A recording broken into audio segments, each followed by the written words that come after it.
ನೋಡಿ ಪ್ರೀತಿಯ ವಿದ್ಯಾರ್ಥಿಗಳೇ, ಇಂಗ್ಲೀಷ್ ಎಕ್ಸಾಮ್ ಇರೋದು 19ನೇ ತಾರೀಕು. ಇವತ್ತು 4 ಅಂದರೆ 15 ದಿನಗಳ ಮುಂಚೆನೇ ನಿಮಗೆ ಎಕ್ಸಾಮ್ ಪ್ರಿಪ್ರೇಷನಿಗಾಗಿ ಇಂಪಾರ್ಟೆಂಟ್ ಕ್ವಶನ್ಸ್ಗಳನ್ನು, ಫಿಕ್ಸ್ ಕ್ವಶನ್ಸ್ಗಳನ್ನು, ಸಬ್ಜೆಕ್ಟ್ ಇಂಗ್ಲೀಷು ನಮ್ಮ ದ್ವಿತೀಯ PUC ವಿದ್ಯಾರ್ಥಿಗಳಿಗೆ 1 ತಿಂಗಳ ಹಿಂದೆಯೇ ಆಗ್ತಾಯಿದ್ದಾನೆ. ಅವರಿಗಿರುವಂಥದ್ದು ಮಾರ್ಚ್ 22ಕ್ಕೆ ಇಂಗ್ಲೀಷ್ ಎಕ್ಸಾಮು. ಪ್ರಥಮ PUC ವಿದ್ಯಾರ್ಥಿಗಳಿಗೆ ಇರುವಂಥದ್ದು ಫೆಬ್ 19ನೇ ತಾರೀಕು ಸೋಮವಾರ 18ಕ್ಕೆ ಭಾನುವಾರ ರಜೆ ಇರುತ್ತೆ. ಸಂತೋಷವಾಗಿ ಓದ್ಕೊಂಡು ಖುಷಿಯಾಗಿ ಹೋಗ್ಬೋದು ಎಕ್ಸಾಮ್ ಬರೀಲಿಕ್ಕೆ. Anyhow, formal schooling not only takes away the joy of childhood but also hinders the child's growth for ever. Explain ಅಂತ ಇದೆ. ಭಾಳ ಈಸಿ ಕಣ್ರಿ, ಏನೂ ಇಲ್ಲ. ಮಗುವಿನ ಬೆಳವಣಿಗೆಯ ಬಗ್ಗೆ ಈ ಒಂದು ಪದ್ಯ ಹೇಳ್ತಾ ಹೋಗುತ್ತೆ. ಮಗುವಿನ ಇಂಟ್ರೆಸ್ಟ್ ಬಗ್ಗೆ ಈ ಪದ್ಯ ಹೇಳ್ತಾ ಹೋಗುತ್ತೆ. ಮಗು ಶಾಲೆಗೆ ಹೋಗಲಿಕ್ಕೆ ಇಷ್ಟ ಇಲ್ಲದಂತಹ ಮಗು ಯಾವ ರೀತಿಯಾಗಿ ಫೀಲ್ ಮಾಡ್ಕೊಳತ್ತೆ ಅಂತ ಈ ಪದ್ಯ ಹೇಳ್ತಾ ಹೋಗುತ್ತೆ. ಇದನ್ನು ಹೇಳಿದವರು ನಮ್ಮ ಯಾರು ಹೇಳಿರಿ? The school boy. Poem is written by William ಬ್ಲೇಕ್. ಅರ್ಥ ಆಯ್ತಾ? ಇದು ಭಾಳ ಪಾಪ್ಯುಲರ್ ಪೋಯಮು. 8ನೇ ಕ್ಲಾಸಿಗೂ ಇದೆ, 9ನೇ ಕ್ಲಾಸಿಗೂ ಇದೆ, PUCಗೂ ಇದೆ. ಅಂದರೆ ಇಮ್ಯಾಜಿನ್ ಮಾಡ್ಕೊಳ್ಳಿ ಎಷ್ಟು ಇಂಪಾರ್ಟೆಂಟ್ ಇರ್ಬೋದು ಈ ಪೋಯಮು ಅಂತ. ಯಾಕೆಂದರೆ ಈ ಪೋಯಮ್ ಇರುವಂಥದ್ದು ಕೇವಲ ಮಕ್ಕಳಿಗಾಗಿ ಅಲ್ಲ, ಟೀಚರ್ಸಿಗೂ, ನಿಮ್ಮ ಲೆಕ್ಚರರ್ಸಿಗೂ, ನಿಮ್ಮ ತಂದೆ ತಾಯಿಗಳಿಗೂ ಪ್ರತಿಯೊಬ್ಬರೂ ಕೂಡ ಈ ಒಂದು ಪೋಯಮನ್ನು ಕೇಳಲೇಬೇಕು ಪ್ರೀತಿಯ ವಿದ್ಯಾರ್ಥಿಗಳೇ. ಏನೇ ಕ್ವಶನ್ ಕೊಡಲಿ, ದ ಸ್ಕೂಲ್ ಬಾಯ್ ಇಂದ ತಾವುಗಳು ಇದೇ ಆನ್ಸರನ್ನು ಬರೆಯಬಹುದಾಗಿದೆ. ಹಂಗಂತ ಹೇಳ್ಬಿಟ್ಟು ಇದೇ ಆನ್ಸರ್ ಡಿಟೋ ಇರಬೇಕು ಅಂತ ಅಲ್ಲ. ನಾವು ಪಾಠ ಮಾಡುವುದು ಏನಕ್ಕೆ ಅಂತ ಹೇಳಿದರೆ, ನೋಡಿ, ಎವ್ರಿ ಒನ್ ಈಸ್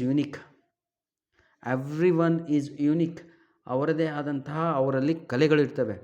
ನಿಮ್ಮ ಸೆಂಟೆನ್ಸ್ ಫಾರ್ಮೇಷನು, ನಿಮ್ಮ ವೊಕ್ಯಾಬುಲರಿ, ನಿಮ್ಮ ಸ್ಪೋಕನ್ ಇಂಗ್ಲೀಷು ನನಗಿಂತ ಚೆನ್ನಾಗಿರ್ಬೋದು, ಹೇಳುವ ರೀತಿ ನನಗಿಂತ ಚೆನ್ನಾಗಿರ್ಬೋದು, ಹೌದಲ್ವಾ? ಅದು ಮೇಲೆ ಡಿಪೆಂಡ್ ಆಗುತ್ತೆ. ಹ್ಯಾಂಡ್ ರೈಟಿಂಗು ಕೂಡ ಚೆನ್ನಾಗಿರ್ಬೋದು. ಅದಕ್ಕೆ ಹೇಳಿದ್ದು ಎವ್ರಿ ಒನ್ ಈಸ್ ಯೂನಿಕ್.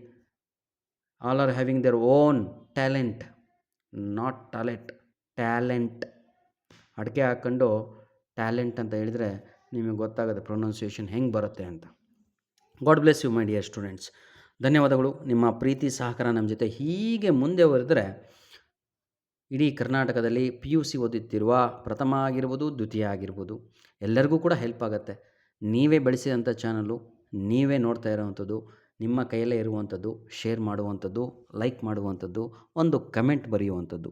ಬನ್ನಿ, ಈ ಒಂದು ಪದ್ಯ ಯಾವ ರೀತಿಯಾಗಿ ಬರಿತಾ ಹೋಗ್ತೀರಾ ಅಂತ ನೋಡೋಣ. ಮೊದಲನೇ ಸಾಲು ಪದ್ಯದ್ದು, the first stanza of this poem speaks about the happiness. From second stanza onwards, this poem speaks about the unhappiness. He is not happy.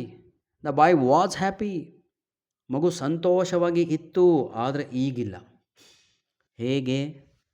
ಮಗು ಬೆಳೀತಾ ಇದ್ದ ಹಾಗೆ ಸಮಾಜದಲ್ಲಿ ಕಡಿವಾಣಗಳು ಜಾಸ್ತಿ ಆಗುತ್ತವೆ. ನೋಡೋಣ ಬನ್ನಿ. Here the poet is complaining a young boy of being shut inside at his school work instead of playing outside in the sun. He really criticized the education system of his day. ಆ ಒಂದು ಮಗು ಯಾವುದು ಪ್ರಕೃತಿಯ ಜೊತೆಗೆ ಆಟಾಡಿ ಬೆಳೆಯಬೇಕಿತ್ತೋ ಅಂಥ ಮಗುವನ್ನು ಶಾಲಿನಲ್ಲಿ ಕುಂದಿರಿಸ್ಬಿಟ್ಟು 4 ಗೋಡೆಯ ಮಧ್ಯೆ instead of playing is sitting inside the class. So that child is started to criticise the way how the society treats him, whether the lecturers or the teachers. So in the next stanza itself, our William Blake said, those cruel eyes are watching me inside the classroom ಅಂತ. Cruel ice ಅಂದರೆ ಯಾರು ಗೊತ್ತಾ? ನಾವೇ ಟೀಚರ್ಸ್ಗಳು, ಲೆಕ್ಚರರ್ಸ್ಗಳು. ಇದನ್ನು ಎಕ್ಸಾಮಿಗೆ ಭಾಳ ಸಲ ಕೇಳಿದ್ದಾನಪ್ಪ. Cruel I refers to dash ಅಂತ, ಅಲ್ಲಿ ಟೀಚರ್ಸು ಅಥವಾ ಲೆಕ್ಚರರ್ಸ್ ಅಂತ ಬರೀರಿ. ಆಪ್ಷನಲ್ಲಿ ಯಾವುದಿರುತ್ತೆ ಅದನ್ನು ನೋಡಿ. ಇದನ್ನು ಬಿಟ್ಟು ಮತ್ತು ಬೇರೆದೇನೂ ಇರಲ್ಲ.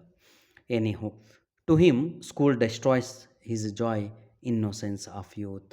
ಅವನ ಏನಂತೀರ, ಯೌವನದ ಅವಸ್ಥೆಯಲ್ಲಿ, ಅಂದರೆ ಮುಪ್ಪಿನ ಅವಸ್ಥೆ ಅಲ್ಲ, ಇನ್ ಹಿಸ್ ಯೂತ್. ಮುಪ್ಪು ಅಂತ ಹೇಳಿದರೆ ವಯಸ್ಕರು ಅಂತ. ಆಟ ಆಡುವ ವಯಸ್ಸಿನಲ್ಲಿ ಮಗು ಬೇರೆಯವ್ರ ಜೊತೆ ಸಂತೋಷವಾಗಿ ದಿನಗಳನ್ನು ಕಳೆಯುವ ಸಮಯ.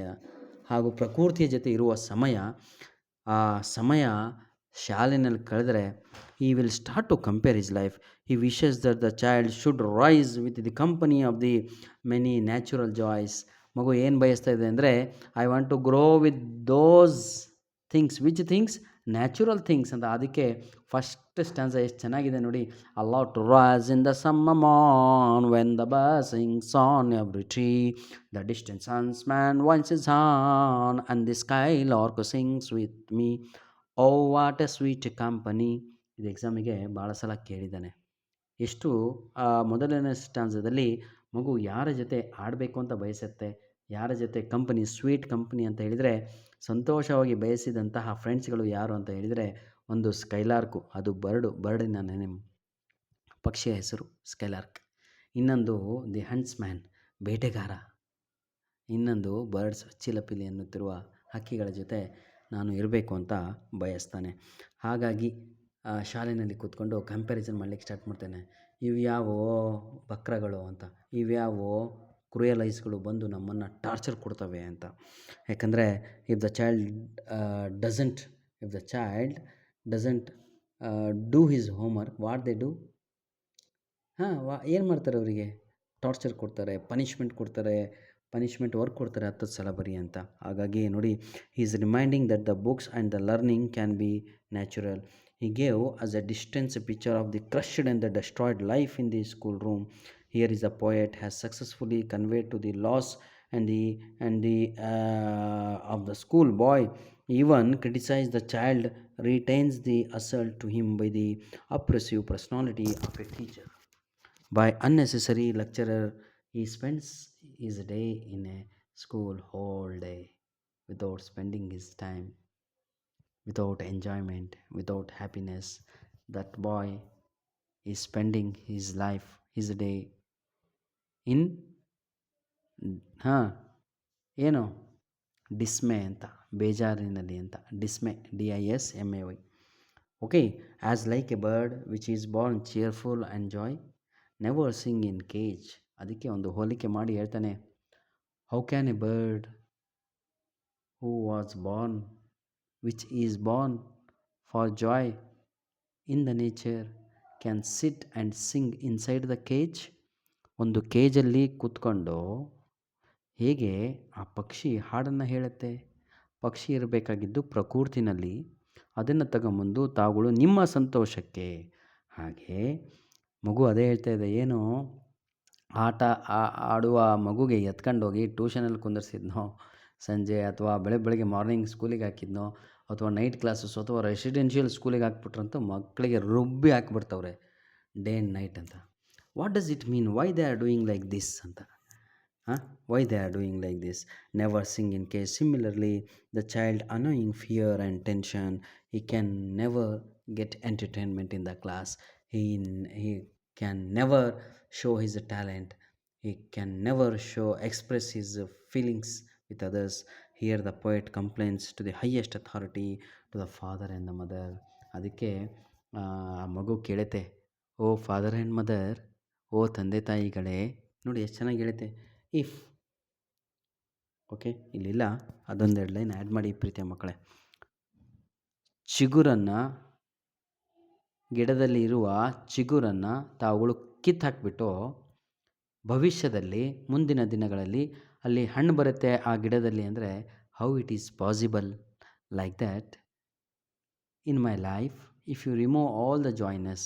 ನಾನು ಚಿಕ್ಕಕ್ಕಿದ್ದಾಗೆ ನನ್ನ ಸಂತೋಷ ಎಲ್ಲ ಕಿತ್ಕೊಂಡು ಮುಂದೆ ನಾನು ಡಾಕ್ಟರ್ ಆಗ್ತೀನಿ, ಇಂಜಿನಿಯರ್ ಆಗ್ತೀನಿ, ಅದಾಗ್ತೀನಿ, ಇದಾಗ್ತೀನಿ ಅಂತ ನೀವು ಬಯಸ್ತಾ ಇದ್ದೀರಲ್ಲ, ಕ್ಯಾನ್ ಇಟ್ ಈಸ್ ಪಾಸಿಬಲ್ ಅಂತ ಕೇಳುತ್ತೆ. ಎಂತಹ ಉದಾಹರಣೆ ಕೊಡುತ್ತೆ ನೋಡಿ, ಹೌದಲ್ವಾ? ಚಿಗುರಿ ನಾವು ಕಿತ್ತಾಕ್ಬಿಟ್ರೆ ಫ್ರೂಟು ಬರೋದೇ ಆ ಚಿಗುರಿನಿಂದ ಅಲ್ವಾ? ಗಿಡ ಜೋರಾಗಿ ಅಲ್ಲಾಡಿಸ್ಬಿಟ್ರೆ ಎಲ್ಲ ಚಿಗುರು ಬಿದ್ದೋಗುತ್ತೆ, ಇಲ್ಲ ಕಲ್ಲು ಹೊಡೆದ್ರೆ ಬಿದ್ದೋಗುತ್ತೆ. ನಾಳೆ ನೀವು ಮರ ತುಂಬ ಮಾವಿನ ಹಣ್ಣು ಇರ್ತವೆ ಅಂದರೆ, ಹೌ ಕಮ್ ಇಟ್ಸ್ ಪಾಸಿಬಲ್? ಸಂತೋಷ ಹೇಗೆ ಬರುತ್ತೆ? ಬರಲ್ಲ. ಹಾಗೆ ಚಿಕ್ಕ ವಯಸ್ಸಿನಲ್ಲಿಯೇ ಎಲ್ಲ ಅವನ ಸಂತೋಷಗಳು ಕಿತ್ತಾಕ್ಬಿಟ್ಟು ನೀವು ಒಂದು ರೆಸಿಡೆನ್ಷಿಯಲ್ ಸ್ಕೂಲಿಗೆ ಹಾಕಿ ಮಗುಗೆ ಡೇ ಆ್ಯಂಡ್ ನೈಟ್ ಓದಿಸಿ ನೀವು ಇಂಜಿನಿಯರೋ ಡಾಕ್ಟ್ರೋ ಅದೋ ಇದೋ ಮಾಡಿ ಅಂದರೆ, the child will not grow. ಯಾರೋ ನೂರಲ್ಲ, 1000ದಲ್ಲಿ ಒಂದು 5-6 ಜನ ಕ್ಲಿಕ್ ಆಗ್ಬೋದು. ಇನ್ನು ಉಳಿದಿದ್ದೆಲ್ಲರೂ ಕೂಡ ಜೀವನ ಭಾಳ ವ್ಯರ್ಥ ಆಗಿಬಿಡುತ್ತೆ. ಧನ್ಯವಾದಗಳು ಪ್ರೀತಿಯ ವಿದ್ಯಾರ್ಥಿಗಳೇ. 10 ನಿಮಿಷ ದಾಟಿಸ್ಬಾರ್ದು ಅಂತ ಇರ್ತೀನಿ, ಆದರೆ ಏನು ಮಾಡ್ತೀರಾ, ಪದ್ಯ ಆಗಿರುತ್ತೆ. ಪ್ರೀತಿಯ ವಿದ್ಯಾರ್ಥಿಗಳೇ, ಇದರಷ್ಟು ಈಸಿ ಯಾವುದೂ ಅಲ್ಲಪ್ಪ ಪೋಯಮು. ಇದು ಫಿಕ್ಸು ಕ್ವಶನ್ ಎಕ್ಸಾಮಿಗೆ. ಸ್ಕೂಲ್ ಬಾಯ್ ಬಗ್ಗೆ experience of the school boy in is school ಅಂತ, ಹೌ ಇದು ಹಿಂಡರ್ಸ್ ಅಂತ ಹೇಳಿದರೆ ಅವನಲ್ಲಿ ಇರುವಂಥ ಪ್ರತಿಭೆಯನ್ನು ತುಳಿದು ಹಾಕತ್ತೆ ಅಂತ ಶಾಲೆ. ಯಾಕೆಂದರೆ ಟೀಚರ್ಸ್ ಅವ್ರದ್ದೇ ಆದಂತಹ ಮೈಂಡ್ ಸೆಟ್ಟಲ್ಲಿ ಪಾಠ ಮಾಡ್ತಾ ಇರ್ತಾರೆ.